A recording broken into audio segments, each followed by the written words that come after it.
that number. And of course, for our dish of the day in just a bit, we're going to be speaking to representatives of the Ionola Council for the Advancement of Rastafari and Pan-African People, ICA.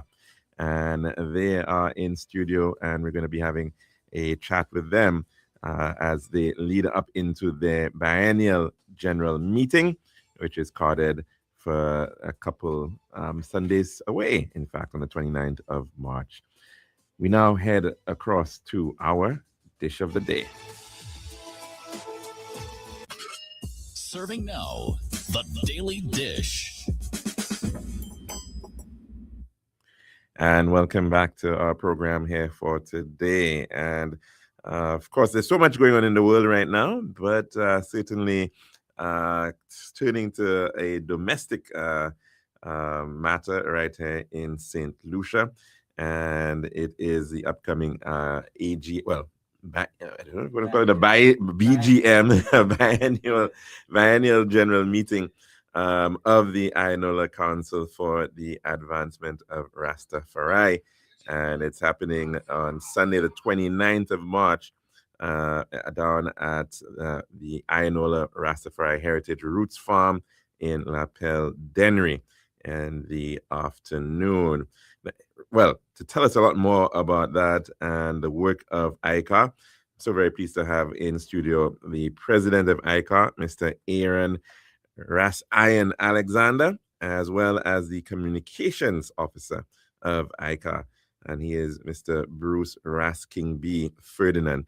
Gentlemen, thank you so very much for joining us here at the Lunchroom on Radio Caribbean International. Welcome. Thank you. Yes, thank you. It's a pleasure to be here. This is your 7th biennial general meeting, and it kind of dates, of course, how long maybe ICA has been around in terms of the institution. Tell us about ICA and the thinking behind why it even started. Well, first of all, the biannual general meeting is not really in tune with the amount of years ICA have been around, because we held our 26th annual general meeting in January. So the biannual aspect of things came about when we changed the term of the executive from a 1-year term to a 2-year term. So this is why we are the 7th biannual general meeting right now. So that was done a couple of years ago. But generally, ICA was formed on the ashes of IREA. IREA was the predecessor, of ICA, where the Rastafari community, they got together in a communal way and set up an organization to look about the affairs of the Rastafari community generally on a statical level. Whereas they had the Tabernacle, which looked about the spiritual side of things, the organization IREA, the Rastafari Improvement Association, they were the ones that were looking about the statical affairs of the Rastafari community. And of course, that became dysfunctional and defunct for quite some time. So in 1997, a group of prominent Rastafari brethren and sistren, you had the likes of brothers like Brother Suku, even Brother Aipa as well, Brother Wisely, they all played an integral role in, raising this organization now, which was called ICA, which is called ICA. And from there, from 1997, this organization have been moving on, and different presidents at different times. I held the position of president back in 2009. That was at the time, again, when we had a 1-year term. I held it for about three consecutive terms. And thereafter, we had some ups and downs, as in expected in all of different organizations. You do get ups and downs. And the organization went dormant for quite some time. And in 2012 was when, there was a serious breakdown. And it was revived in 2016. And, the organization was moving on until 2019, when we had another breakdown and certain things happened and members pulled away, etc., etc. But then we took it up again in late 2019 into 2020, where I became the president again. And I'm here up until now, where I went through the election process. As you know, I vied for elective politics. So I resigned from the organization 2021, 2022. And then I came back again in 2023. 2024, I'm still here. 2025, the 2024 elections, I became president again. So right now there, I've had two-year term. So it's 2026, and I don't like to keep people waiting. I don't like to stay and overstay my welcome, if so to speak. So I think the time has come for us to go through the election process again. So that will be the main focus of our BGM, where the election of officers will take place. In January, we had all laying of different reports at the AGM. We gave financial report, our up-to-date financial statements, audited, etc. We got our good certificate of good standing from the registrar of companies. So the organization is in good stead. The organization is good standing. So whichever executive that comes into be, they'll get an organization with a clean slate, is pretty much to speak. And so we gave all committee reports. All those reports were done at the AGM in January to pave the way for the BGM, where it's going to be strictly elections of officers, to give the people an opportunity to elect a group of men and women that will serve the organization for the next 2 years. So that's a breakdown, really. Thanks very much for that. Now, you made an interesting statement that I wasn't even aware of, that ICAR does not deal with the spiritual matters in respect of Rastafari here in St. Lucia.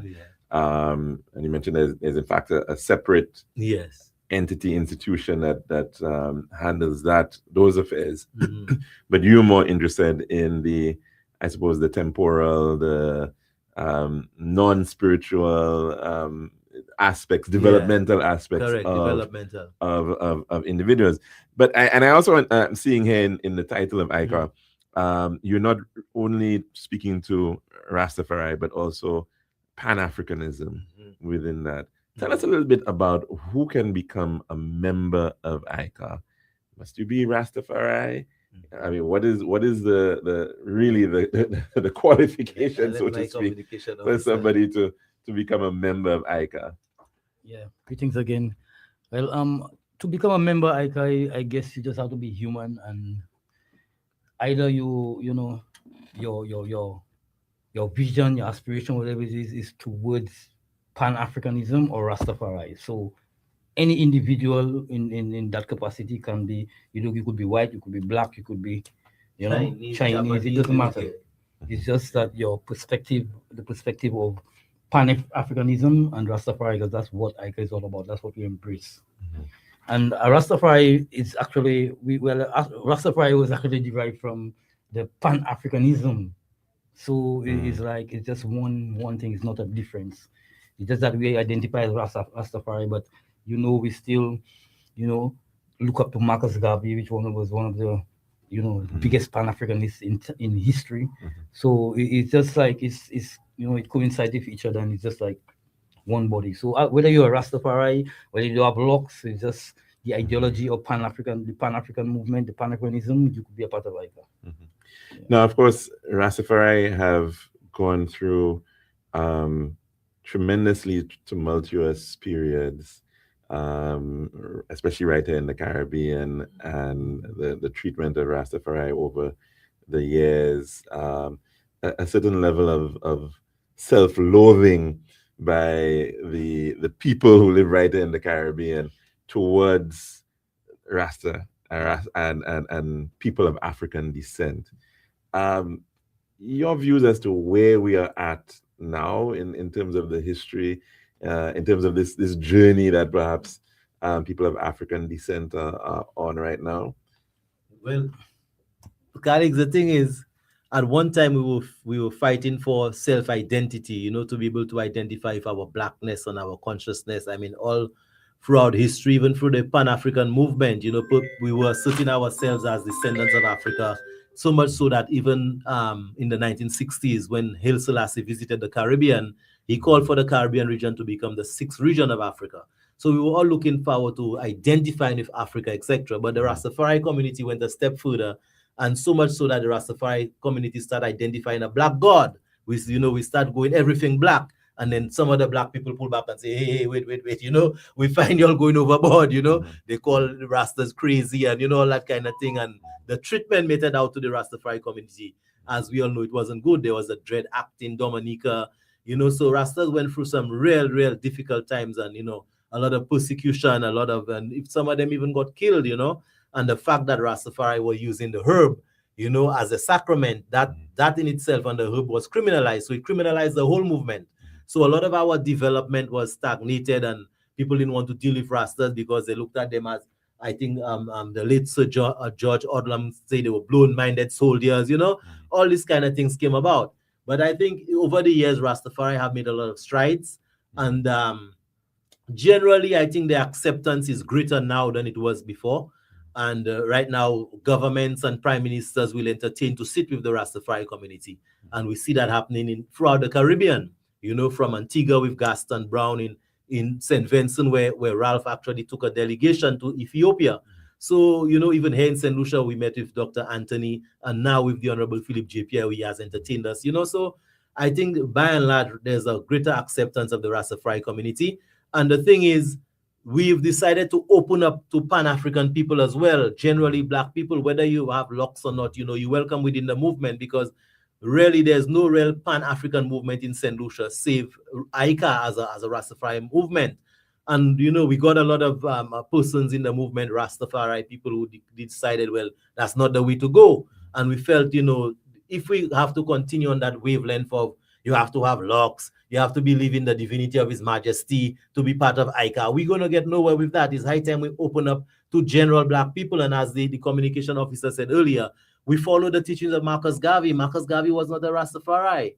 So looking at all those things, we saw the need to open up the council. And once we did that, we saw an influx of membership, people who didn't have locks and so on. They start gravitating towards the organization, and they became members of ICA. So although a few left, but when 3 left, you had 7 or 10 that came in. So we gained, so we think that is the right way to go. And so much so that even right now, the Caribbean Rastafari organization, which is CRO, part of the constitution stated that you have to accept the divinity of Haile Selassie to become a member of CRO. And now they have taken that out of the constitution, again, in an effort to open up the CRO movement to embrace people of Pan-African ideology. So when you ask the question, who could become a member of ICA? Practically anybody could become a member of ICA, especially if you have that Pan-African sort of mentality. You're most welcome within the fold. This must be a very exciting time for people who identify as Rastafari, because in many ways, a number of the things that you have espoused and put forward for a very long time, many decades, have come full circle now. And we are seeing, there's a much greater acceptance within the general population. But yet still we're seeing a lot of remnants of self-loathing, of people who want to. And I think back, for example, just as an analogy, last year we saw the visit of the president of Nigeria, Bola Ahmed Tinubu. And at that time, there was a lot of debate as to whether we should be inviting this individual here, and what is he going to do, and why are we, throwing on the red carpet for this individual. And then lo and behold, we're now witnessing in the United Kingdom, King Charles, a state visit by the very same president of Nigeria, the red carpet being thrown out for him and his wife, and all the pomp and ceremony. And it seems to be something that it's okay for the United Kingdom to do this, but for us to embrace our own, it seemed to have been a big problem right here in St. Lucia. Your thoughts on where we are at in terms of that's still that nagging issue of people not wanting to embrace Africa. Well, when it comes to the president of Nigeria, I don't think it was really about Africa per se, but a lot of rumors and publicity, maybe the wrong kind of bad publicity people were actually gravitating towards. That's why they had that that persona of the whole situation. But I don't think it was actually Africa, because I wanted to add to that, Rastafari has been accepted because of a lot of the philosophies, the ideas, and the ideology of Rastafari has come to the forefront to be the truth, especially like in the foods, in the mentality towards the colonial masters up to today. A lot of people now have especially with the internet, and a lot of people have had more access to the truth now, and a lot of people are realizing that what the Rastas are saying is so true. I feel that is one of the main reasons that people are more gravitating towards Rastafari. Yeah, but with the president you're talking about, I feel it was maybe because of things going wrong in the media and people was reacting to that, but it's not just per se he was African. because I feel most people right now. But do you not think that the African of anything, whether it's the African leader or anything to do with Africa, gets judged by a different yardstick? If it was somebody coming from the United States or Canada or Europe, Well, I mean, if a President Trump decided to say, "Hey, I'm coming to visit Saint Lucia," in as much as all the, Trump will get a lot of pressure. you think Even Trump will more, get, you even more think pressure so? than he could. Yeah, because of. But look at how our Caribbean leaders are embracing No, well, our Caribbean Trump leaders, right now. I don't feel our Caribbean leaders are embracing Trump. I feel our Caribbean leaders are just, they just do what they have to do, because we actually underdogs in the whole thing, and we have no power. We can shout, So people, I mean, we understand that. A lot of people don't understand that, but our prime minister and our governments in the Caribbean have no power. They cannot, whether they want to or not, and that's just the reality of it. So that is just the reality of our situation, and we just have to deal with it. But so sadly, that's just it.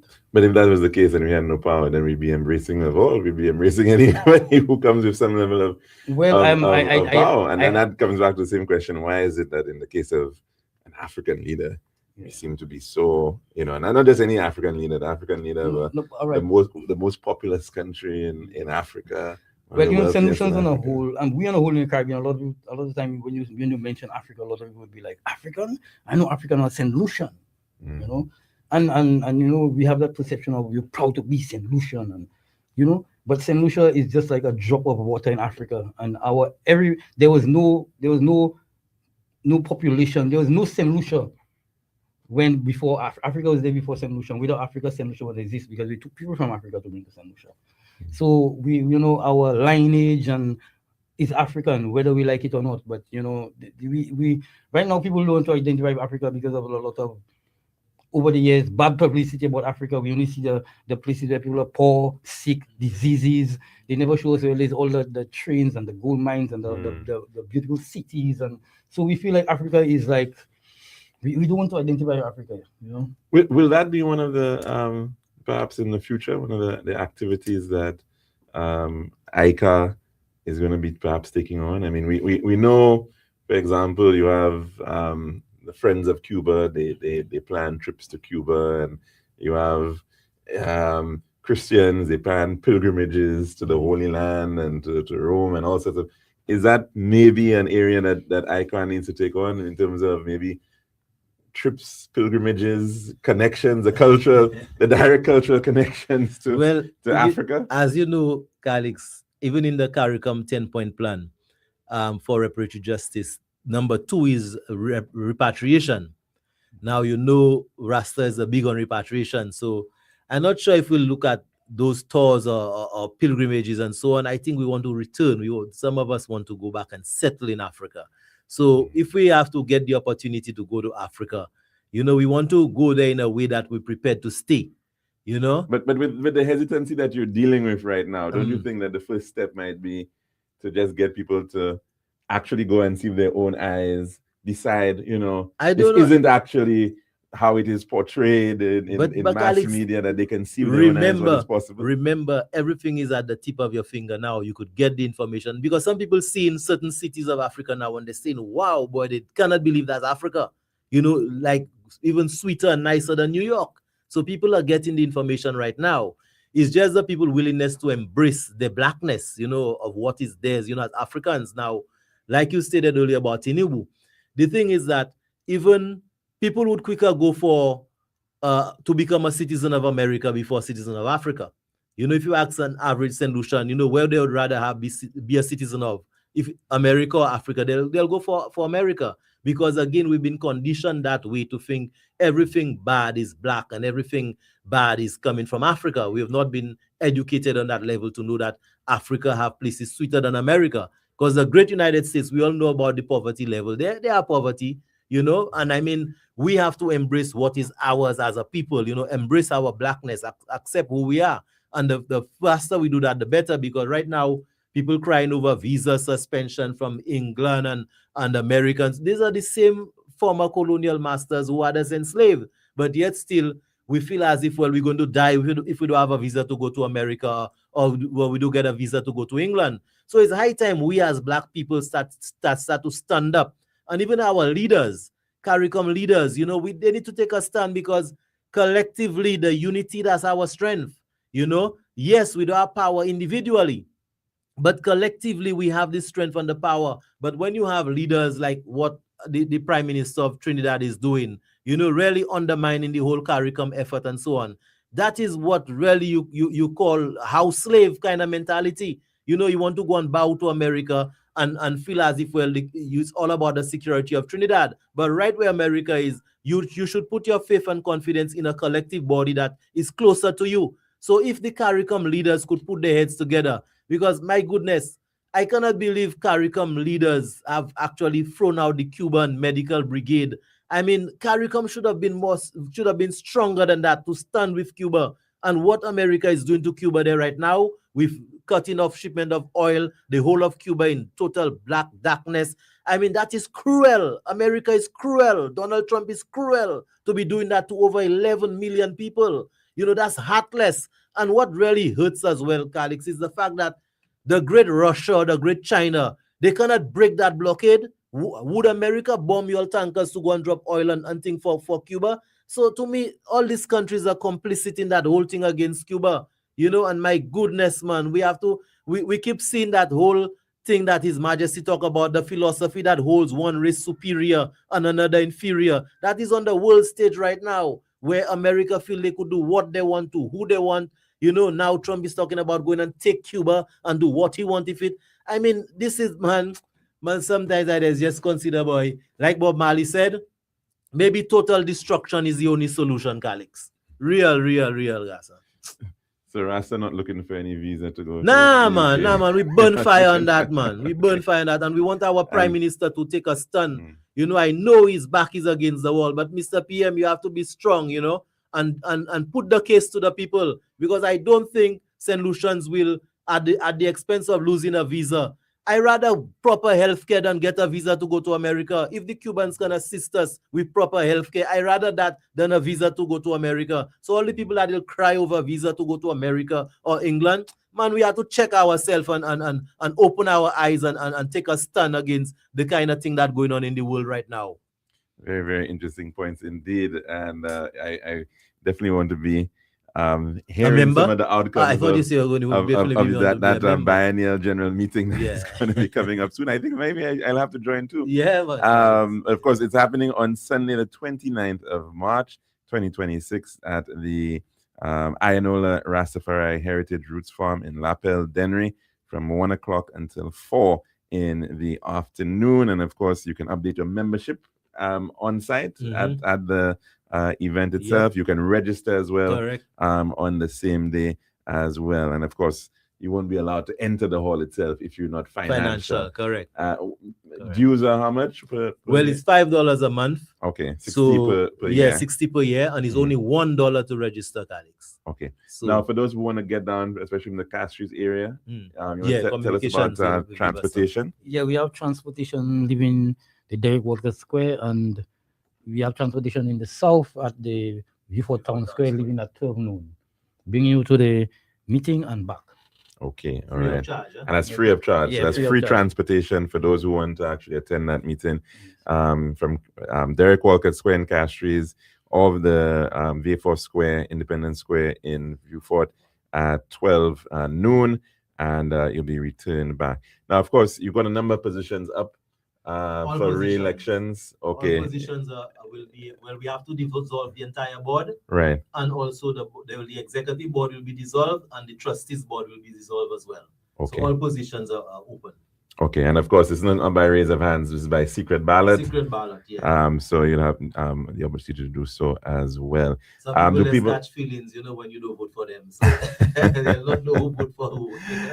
Indeed. And of course, we're going to continue to remind individuals in the coming week of this upcoming event by the Ayanola Council for Advancement of Rastafari and Pan-African People, ICA, their biennial general meeting, which is coming up in 2 Sundays from now, the 29th, last Sunday of the month of March. So, Aaron, and of course, Mr. Ferdinand, we'll be hearing from you, I'm sure, again, hopefully, as the dates come a little closer, to give us a reminder as to that occurring. In terms of nominations, you can be nominated on the day, on the day, yes. in the event as well. And you have to get a seconder, of course. After you nominate somebody have to second. Okay. All right. Wonderful. And of course, thanks so very much, gentlemen, for taking us through this upcoming event of ICA, the biennial general meeting, and of course, election of a new executive for the organization to serve for the next 2 years. So thanks very much again. And of course, thank you very much for having us. That has been our dish of the day. Yeah. And when we come back, we'll take in our weather report. Yeah. This has been The Daily Dish.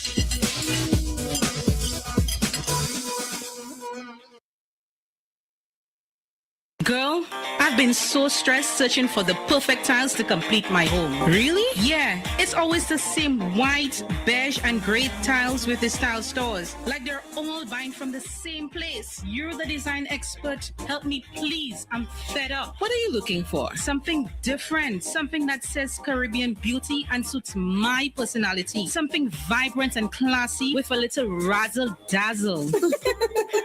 Okay, Ms. Razzle Dazzle, I know just the place. Island Style Tile and Bath, they're my #1 store for everything tile. And with their new In Living Color collection, you'll find the most gorgeous styles to give you that splash of Caribbean flair you're looking for. That sounds perfect. I'll even take you myself and throw in a free design consultation. I'll never say no to that, sis. I can't afford you anyway. Visit our Island Style showrooms in Castries, Rodney Bay, and Vieux Fort, or call 450-452 or 453 Tile. We'll help bring your vision to life in living color. This is Radio Caribbean International. It's now time for the weather news.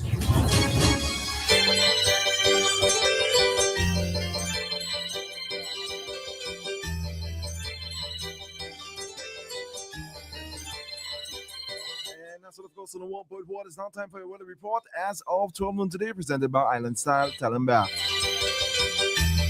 The forecast for St. Lucia Valley for the next 24 hours, the winds will be blowing from the east in near 18 miles per hour or 30 kilometers per hour, with a few gusts.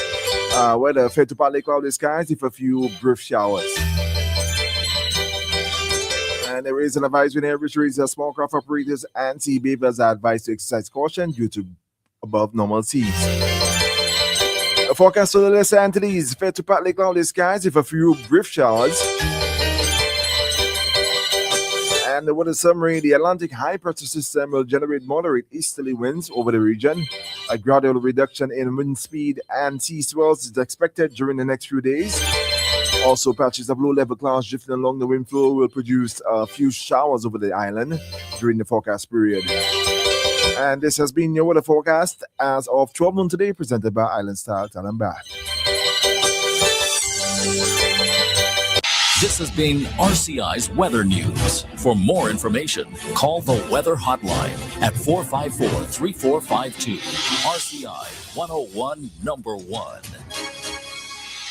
Girl, I've been so stressed searching for the perfect tiles to complete my home. Really? Yeah, it's always the same white, beige, and gray tiles with the tile stores. Like they're all buying from the same place. You're the design expert. Help me, please. I'm fed up. What are you looking for? Something different. Something that says Caribbean beauty and suits my personality. Something vibrant and classy with a little razzle dazzle. Okay, Ms. Razzle Dazzle, I know just the place. Island Style Tile and Bath, they're my #1 store for everything tile. And with their new In Living Color collection, you'll find the most gorgeous styles to give you that splash of Caribbean flair you're looking for. That sounds perfect. I'll even take you myself and throw in a free design consultation. I'll never say no to that, sis. I can't afford you anyway. Visit our Island Style showrooms in Castries, Rodney Bay, and Vieux Fort, or call 450-452 or 453 Tile. We'll help bring your vision to life in living color. The Ionola Council for the Advancement of Rastafari and Pan-African People, ICA Inc., invites all members and interested persons to our 7th biennial general meeting on Sunday, 29th March 2026 at the Ionola Rastafari Heritage Roots Farm in La Pelle, Dennery, from 1 to 4 p.m. Members can update their dues, and interested persons can register on the same day.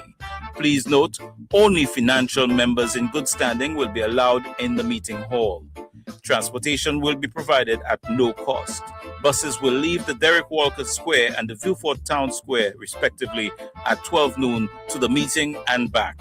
The main item on the agenda is the election of officers who will serve the council for the next 2 years.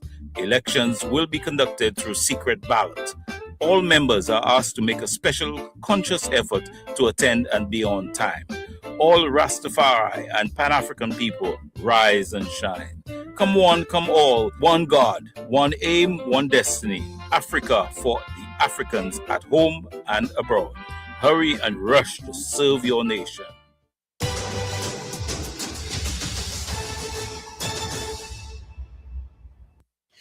And welcome back to the Lunchroom here at Radio Caribbean International. And of course, we've got about 16 minutes to go before the hour of 2 o'clock. If you'd like to call in to tell us what's on your plate today, the number to do so is 452-3046. Again, 452-3046. And as well, you can call in on our WhatsApp number. That is 284-6001. 284-6001. Now, just changing gears slightly and taking in the matter of Cuba. That is a significant and ongoing crisis over in Cuba, and particularly in respect of their energy. And of course, that any country requires energy to support the electricity sector, ensure that people can get power to their homes. But in addition to that, also fuel for their vehicles. Now, Cuba does produce petroleum. It has, I think, about it can manage about 40% of what it actually uses, but certainly it still is inadequate for the country on a whole. Let's say I'm taking a call though at this time. Good afternoon. Welcome to the Lunchroom. What's on your plate today? Yes, good afternoon. Earlier, you have a discussion with the representatives from ICA about people and the rejection of people of African descent in the Caribbean, of Africa and the African roots. And I think it probably has to do with the whole slavery experience and the results in colonial experience that came after. For example, we use the word in St. Lucia, Negmawa. We pick it as a term used by the white planter class and embraced it and used it against our own people in a derogatory sense, So I think that's an example of, the consequence of slavery. Yes, certainly. And even ideas about appearance, for example, those are certainly tied to what is a good appearance, what is a bad appearance, how should one present oneself. And of course, there was certainly a lot of negativity towards Rastafarianism for many decades. And somebody also messaged in earlier on to say Dominica had a law in 1974 that said you could kill a Rasta on sight. Wow. That was abolished in 1981. That's from a contributor to us here. And Muta Baruka has a song called Color Problem about, the whole color complex, that we might have, Yes. because of this thing. Yes. Yeah, certainly. Thanks very much for that, caller. No problem. And of course, that is part of the very complex history of divide and rule, which was very much present in colonial societies as a means of control. And we saw it even in respect of how, for example, you would have mixed enslaved peoples from different tribes to prevent them from, uniting or unifying and make things confusing there. Of course, you had distinctions made between the enslaved individual in the house versus the enslaved in the field, and stratification in that way, which led to a lot of mistrust, for example. Of course, within that context, we also saw the rise of mixing and, again, a different classifications of individuals on the basis of their skin tone, and so everybody was determined whether you were 1/8 or 1/4 or 1/16 white or black. That those things were all used to effectively provide a certain level of division in the society. And of course, we've seen it. We've certainly did see that in such regressive, oppressive situations, people quite often would use whatever they could to get ahead. And so that's what used to happen amongst people of African descent within that context. If you could perhaps have gotten a better treatment, you would gravitate towards a certain direction. So a lot of that certainly persists in our societies today through colorism and again, that same issue of stratification and elitism, favoritism, within Caribbean societies. Let's take in a call at this time. Let me go to the phone lines. Good afternoon. Welcome to the Lunchroom. What's on your plate today? Good afternoon. How are you doing, sir? Now, what I have to say, my topic is, if people start going to Africa like we went to England, would the African accept us?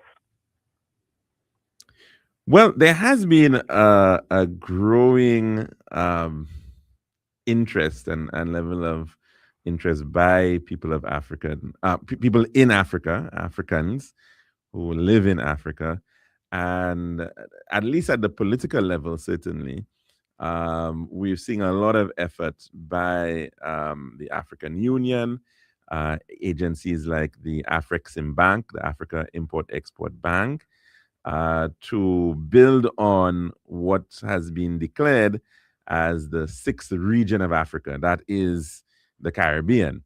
So there is that level of hope that there are possibilities of people going to Africa, and we've had a tradition of it in the past, because I want to speak a little bit about that aspect, because a number. Hello, caller. After the American Civil, they give the African vote, and the American look for a state.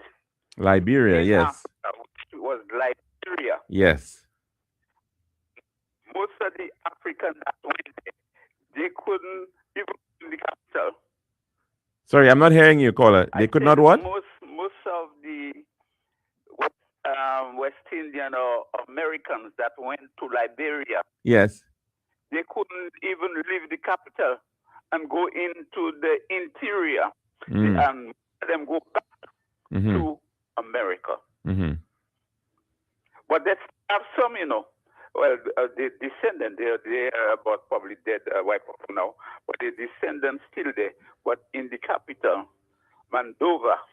Monrovia, yes. Monrovia. But then there was also, from my understanding of it too, there was also a level of prejudice meted out by those who were returning to Africa towards those who were living there, right, as well. And so some of them came with, a belief of some level of superiority.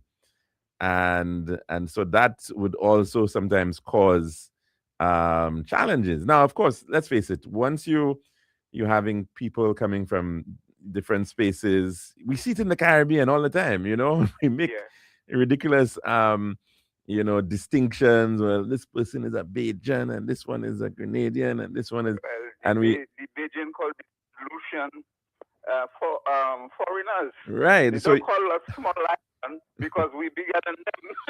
well, yeah, but then the Trinis call everybody small islanders, and then the Jamaicans, they think they own, that they're more superior because they're coming from a bigger country, and so you have those kind of ideas that, I mean, if it's maybe just petty rivalry, nothing that is taken too much to heart, then perhaps it's okay. But then a little competition is good, it's welcome. But it's also very important that you have unifying interests, amongst the country. And the country, for a country, a people to unify, there has to be a general ethos, a general belief that you're working towards something, or there's some purpose towards which you now, and that happens in all countries. I mean, in the case of the United States. Let me give you another one. Yes, go ahead, caller. When Haile Selassie visited the Caribbean, when he went to Jamaica, Haile Selassie gave the Caribbean people, like the Rasta man, a big piece of land in Ethiopia. And they tell them they could repatriate, build that. And it's only two person, I think, went on. I think it's more. It's been more than two. It's been more than two. More than two. It was a Trinidadian and a Jamaican. And lately, they show you the Trinidadian was still there. And he waiting for the repatriation for a flock of West Indian that wanted to go back to Africa. They haven't make a move. You there with me? Yeah, I'm here with you, caller. Yes. They haven't made a move yet to go to Ethiopia, the land in Selassie give them, the motherland. Yeah, Shashamani. Yes. Okay. But I mean, I think, I mean, obviously, it perhaps many more could have gone over time, but it was a gesture, of course, to a person who wanted to. Goodwill. Right, exactly, and you are seeing some of that happening. Efforts in Ghana, for example, which has really embraced the idea of coming home, right, going back home to Africa. They've oriented a lot of their tourism towards that. A lot of Americans now head across there, and people from the African diaspora head to Ghana. They want to go to the slave castles, like Cape Castle and Elmina, to be able to go through the gate of no return, and to be able to. But they also try to embrace them. And I think you can. They offer you membership in at a tribal level, and so there are efforts as well for you to be able to gain citizenship in those countries. So I mean, Africa has a number of countries, 54 countries, and very, very varied experiences, and most of the countries big as well. Very large countries, exactly that, so some of them are, I suppose you could say, a little bit more keen on looking at some of these links than others. Others are perhaps still very much. I mean, look at a country like Angola, for example, and because of the colonial histories of many of these countries, it still remains that a lot of the interactions are based on those colonial histories. So they still gravitate a lot towards Portugal, right, in terms of, or Brazil, because of those connections through that lingua franca that is afforded through Portuguese. But so you'll get that, and because it's so divided, you'll see some countries gravitate to each other more than others. But I think on a whole, we certainly are seeing I would say maybe a greater awareness, certainly in the part of the Caribbean, towards that. Or I talk about creation. I think they have to wait for repatriation. Because I think there is country in Africa that will take West Indian with open hand. Where is that? I said, when Aaron just talked about repatriation. Yes. But I don't think West Indian want to repatriate. They could open Africa for the West Indian. Those who want to emigrate to Africa. Most of the Africans say my country is open. And in the reverse direction too. There are Africans who may want to be coming to, and we see it in to the Caribbean, right? So it's like to see that. So, and let's think of it in the sense that, look, Africans came to the Caribbean not on their own terms in the main, right? The vast majority of us came enslaved, albeit there were Africans who came after the emancipation period. But it is now a very interesting opportunity for the Caribbean to be a beachhead for Africans and our relationships in the Americas, because you have a lot of Africans living, African American populations in the United States, in Canada. There are those who come out of the colonial period. There are a lot who've come subsequent to that, and they're playing a major role in these countries due to recent migration. And of course, in Latin America, let's not forget. Some of the best doctors Yeah. in America today is from Africa. Yeah, so I mean, it's I mean, the opportunities I think are there if we create them. Our dependency has been largely towards thinking to Europe and thinking towards North America. The truth about it, I mean, for all that intents, we still are going to be having a very strong pull of gravity towards America, because it is, in fact, so close and so large that it's very easy to be subsumed by the American interests and American economy and all that. But I think culturally too, we certainly have to look at these other opportunities that we can afford ourselves to be able to do so. So yeah, I think it's a very exciting time. Yeah, It's a very exciting time. Look, America is treating people now. Look at what Trump did. So if we could have put our head in Africa and get America, that would be a good thing. Yeah, I think so. And many have said that, the individuals and eras like Trump's force people to make those pivots. They then lead to people looking elsewhere. And of course, if you are wise, you would be able to make best use of these moments. I mean, look at Europe, for example. Europe is now trying to is trying to feed off the shift in research spending in the United States. I mean, the US, of course, has for a very long time been known as the research and development center of the world. This is where technology is developed. It has the most universities in the world and research labs. And Trump coming in and saying, "Hey, we're going to be cutting spending, cutting, research into science." And Europe is saying, "Hey, you know what? We're going to welcome you." Similarly to what happened after World War II, with all these research scientists coming out of Europe heading to the United States. They're saying, "Hey, it's our opportunity to do the same." To build them. Yes, exactly. Yeah, So for us, we have to see, hey, if there are, if people are saying, "Hey, we don't want you in our country, stay where you are," you look for other opportunities, and certainly these are moments that we now need to look at to see whether we can build more welcoming and more long-lasting relationships. The last thing I'll say, Trump said, people from Norway, Sweden, and those countries don't rush to America. Good people from the shithole country. He said it with his mouth.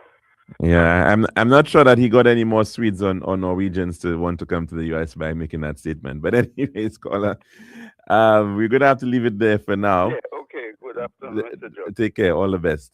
And of course, we're gonna end today. Fortunately, I don't think I'm gonna be in tomorrow. But we'll be back again next week, Monday, for another program of the Lunchroom on Radio Caribbean International. I'm your host, Alex George Jr., saying goodbye.